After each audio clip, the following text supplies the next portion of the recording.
Hello VSG and WLS YouTubers. I am VSG Zac and this is my week 37 and 38 post-op weight loss update. I had a vertical sleeve gastrectomy procedure performed on December 17th of last year, 9 months ago, at Miami Valley Hospital here in Dayton, Ohio by Dr. Donovan Teal. My begin weight was 401.3 pounds. Since my updates are now only every 2 weeks, my weight 2 weeks ago was 236.4 pounds. This week, my weight is 227.8. That's a 2-week loss of 8.6 pounds and a to-date weight loss of 173.5 pounds. This was a pretty big loss this far out of surgery. And I credit the loss to a regular course of exercise. I've been to the gym every day since September 2nd. I decided that September was the month I'm going to be going to the gym regularly. Didn't actually mean every day, but that's how it's turned out so far. So I'm working out during the weekdays and on the weekends too. Plus whatever kind of other physical activity I can get in, like either bike riding or going for walks and things like that. So I am making a habit of getting up at 3:30 every morning so I can get to the gym, get my workout in, get home, shower, and be at work by the time I'm supposed to be at work. 3 days a week I'm doing strength training as laid out by my personal trainer at Anytime Fitness that I go to. The 3 other days of the week I'm doing an hour's worth of cardio, typically usually it's the elliptical machine that I'm on because I do the treadmill as part of my my strength training before and after. And then the 7th day, I actually have time with my trainer and have a session with him along with some cardio. So my trainer's name, by the way, is Aaron Ortman. He is awesome. I mean, he is a great motivator. I mean, otherwise, why would I be there 7 days a week? Not that he's recommended that I be there 7 days a week. It's just something that I really want to do. And when I miss a workout, I get really kind of down on myself, and I know that I shouldn't do that. But I've always been one of these all or nothing type personalities. So I'm hoping I don't burn myself out on this, because I'm actually really enjoying it. I love getting up and going to the gym and working up a sweat. I really do. Ask me that midwinter, I might change my mind. But I can see definite changes, especially in my arms and in my legs. I'm so happy with the progress I'm making, and I just can't wait to see what the rest of the year brings with these new training sessions. I also had a 6-week fitness assessment last week, and they take all your measurements, do a body fat percentage. But the one thing I wanted to share was I've lost a combined total of 79 inches over my body. Waist, hips, thighs, arms, 79 inches. That's a little over 6.5 feet. That isn't there anymore. So it's just, it just kind of amazes me, because I'm so happy about that. I really am. When I had the procedure, right when I first had the procedure, I thought that maybe 220 pounds would be a good weight for me. Now that I'm only 7.8 pounds away from that initial goal, I've decided to shoot instead for 199 pounds. Since I've got 13 weeks before my 1-year surgery on December 17th, I would love to lose a little over 2 pounds a week between now and then, but I know that's actually very unrealistic. And I've said before, I'll get there when I get there, but dang it, I'm so close to Wonderland. In my mind, I'm so close. And I can taste it. I just want to do everything I can physically, safely, but physically, to make 199 a reality by December 17th. So that's the goal I'm shooting for. So we'll see what happens. There have been a lot of NSVs over the past 2 weeks. Last weekend, I was able to visit with some family members that I haven't seen for actually several years. And many of them were cousins that I used to spend my summers with in Kentucky when I was growing up. And seeing their reactions to my weight loss, it made me feel so good. Some of them had actually been viewing my videos here on YouTube, and that they were just keeping up with my progress. And that was really good to hear, because you're not around people for a long time. You kind of think you're forgotten about, and just everybody's got their own thing. I understand that everybody's busy. I had a couple of my cousins, however, tell me that they were watching my videos, and when they watch them, it makes them feel like they're lazy because I'm always talking about working out and doing this, doing that. Hey, you know what? If it helps motivate them to do something physical, that's awesome. But I will tell you that the cousins that talk to me have never had a weight problem. In my mind, they've never had a weight problem. So anyway, it's always good to get moving. So let's talk clothing. So weekend before last, I was on a mission to find a new fall jacket because all my coats were way too big by the middle of winter last year, for that matter. I gave those to Goodwill. So I needed to find a new fall jacket, and my size 40 jeans that I was so happy to get into were feeling a little big. So I actually found a size 38 jean, Levi's actually, and it was really a momentous occasion for me because I haven't been 30 anything since before high school. So being in a pair of 38s was so incredibly exciting for me. And actually it's the same waist size my partner has, and so I'm like, we're the same size now. So, because I've always been the big guy. And as far as the jacket goes, I found a nice fall jacket, and it wasn't a 4X, a 3X, a 2X, it wasn't even a 1X. It was a large, a size large. I fit into a large jacket. That, I don't have words for it. But I noticed that my new size 38 jeans I just bought the week before were starting to feel a little loose. And I thought, how is this possible? Well, I lost 8 pounds the past 2 weeks. And I'm realizing now that 8 pounds on a 230-pound body is a big difference clothing-wise, as opposed to an 8-pound loss on a 400-pound body. So I actually had to go get a size 36 jean. I'm wearing size 36 jeans now. I mean, so I'm smaller than my partner. You know I'm rubbing that in, right? Okay? Because he doesn't have a weight problem. I'm the one that had the weight problem.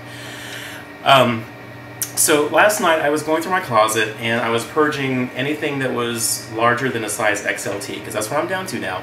I was 4X, then 3X, 2X, now I'm down to 1X LT. And I always will have to wear LT sizes because I'm long-waisted. But when I was doing that, I came across the hanger. Now, this hanger has been in my closet for 20 years. It has certain articles of clothing on it that I loved when I was younger, when I was thinner and I was able to wear them. It was one of these days I'll get back into it, hangers, basically. Well, last night I took it off the hook, and I was able to put on and wear every piece of clothing.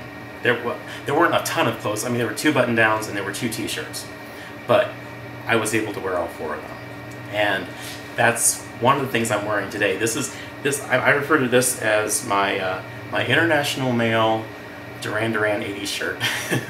So if you're a guy back in the 80s, if you got these magazines called International Male, they always had all this really cool clothes and things like that in it. And this is the only thing I actually was able to buy and even able to wear back then. And of course I grew out of that, and I'm wearing it now. And I call it my Duran Duran shirt because it's got lots of pleats in it. It buttons down the side. I mean, I would never wear this in public, but I had to wear it just symbolically to show you that I can fit into this darn thing. So I was putting on these clothes, and I started tearing up a little bit because that hanger has been in my closet again for at least 20 years, and it's always served as a reminder of the thinner me, and and it also reminded me of all my failed attempts at trying to lose weight, over all those years. So it's just a big FU to the hanger because I'm wearing my Duran Duran International Male shirt. All right. So for those of you who have been viewing these updates on Facebook and YouTube, first of all, thank you for all of your support you've given to me over the last 9 months. It means so much, and I don't know if I can actually verbalize how much that I really appreciate your comments, your words, your questions, everything. It's been a very big help during this whole process. Typically, I try to extol the benefits of this procedure because I'm such an advocate for VSG surgery. I wish all insurances would cover it so that it'd be more accessible to people who really need it.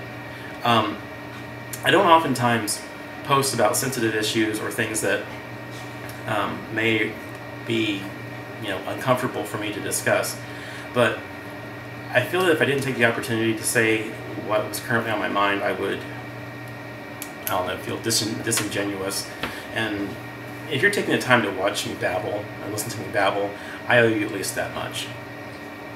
And I kind of feel bad for doing this because I just watched Tina Marie RNY's video. She and I had our surgeries on the same day. We're VSG, well, she had RNY, I had VSG, but we're weight loss surgery buddies.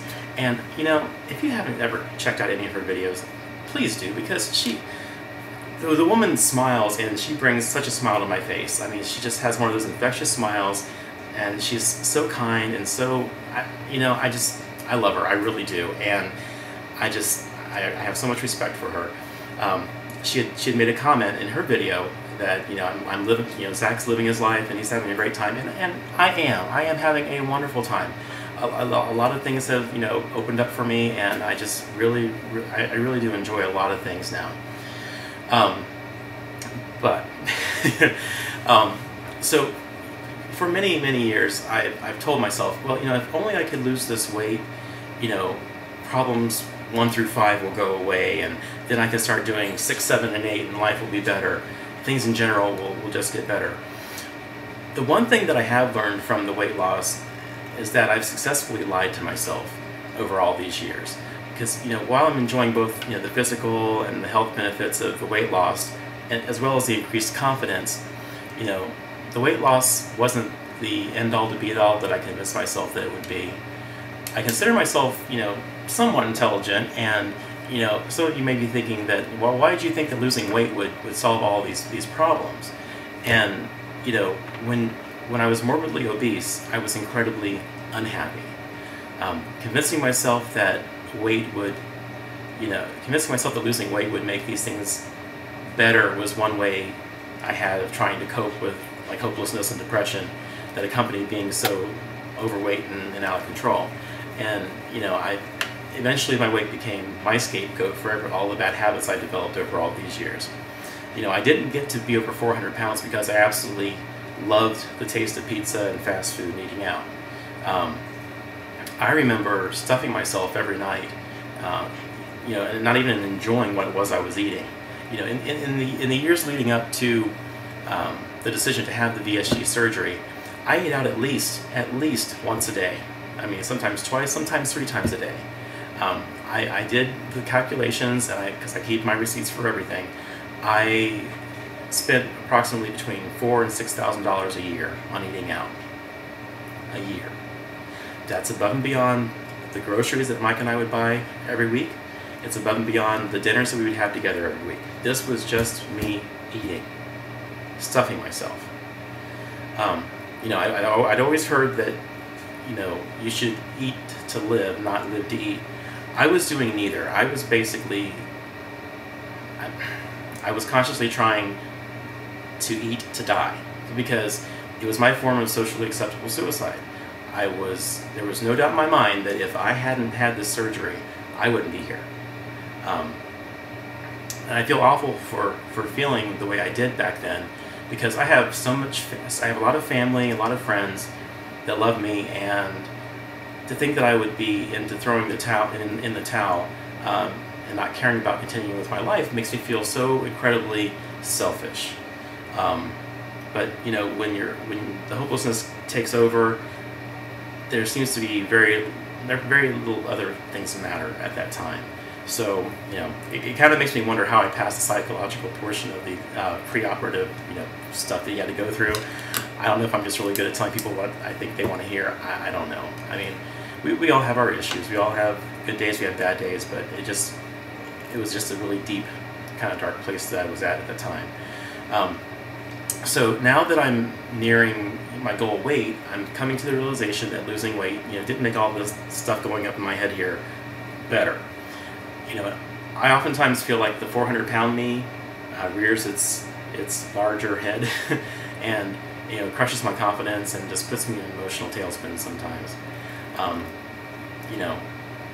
The issues I couldn't deal with earlier, that I tried to suppress by shoving food in my mouth, they're all still there. The difference is now I can't stuff my feelings down my throat like I did before, and I've got to find new ways to deal with whatever's going on, whatever issues are floating on up there. The weight loss itself, it has been an awesome experience. I'm so glad that I did it. I'm here. that's the biggest part for me. You know, but the weight loss too also brings issues and sometimes problems. You know, October of this year, my partner and I, Michael, are going to celebrate our 16th year together. That's a long time. And, you know, the weight loss has put a little bit of a strain on the relationship just because of my expectations aren't matching up with the reality of what things are. And that's my own issue. I gotta work on it. But, you know, I'm just putting that out there because, you know, when you embark on this journey and you've got a partner, be it a partner, husband, wife, significant other, you both go through this process together, and you know, there are changes, and I think the better able you are as a couple to communicate and adapt, the better off you'll be. And I think we're gonna be fine. It's just change. You know, it's just change. You know, and now that I'm getting to know more people, and I'm not so much a recluse, I'm getting out more. You know, I'm starting to experience the elation of making new friends, and you know, and also the disappointment and, you know, heartbreak sometimes that accompanies those friendships. I found myself doing something though that I promised myself I would never do. I've been gravitating away from those close friends that stood by me, you know, by my side through thick and thicker, while my new, more confident social side is meeting new people. In this respect, I become the kind of person that I detest. You know, I've been on the other side of that, and I really resent that, and I don't want to create resentment among my long-term friends. So all I ask is that for my family and my friends, both long-term and my new friends, to, you know, please be patient with me while while my mind catches up with this new body. I've given some of my long-term friends the permission to bitch slap me if I get out of control or start acting strange, and no one's done it so far, so I guess that's a good thing. But anyway, I just wanted to say those things. I mean, again, I always try to be positive about things, but you know, things aren't always positive all the time, and they can't be. So I just wanted to share. If you're still watching, thank you for hanging around through all my rambling. I normally try to keep my videos under 10 minutes, but I knew I had a lot to discuss on this post. So before I forget, and Tina Marie, this is for you. My jar. It's getting rather full. Again, if you haven't seen it before, all these little beads represents a pound. So with my most recent weight loss, there I am. It's getting kind of full. I think that I can fit 200 pounds in here. I'm pretty sure I can. If not, I'm going to just find a way to make it fit. But this is my reminder as to how far I've come. And damn, that's heavy. So, to everyone who's had their surgery or are about to have it, I wish you the best of luck. Definite game changer, and a lot is going to change for you. And I want to thank all my subscribers as well. Again, remember, nothing tastes as good as being healthy feels. I'll see you in a couple of weeks. Take care. Bye.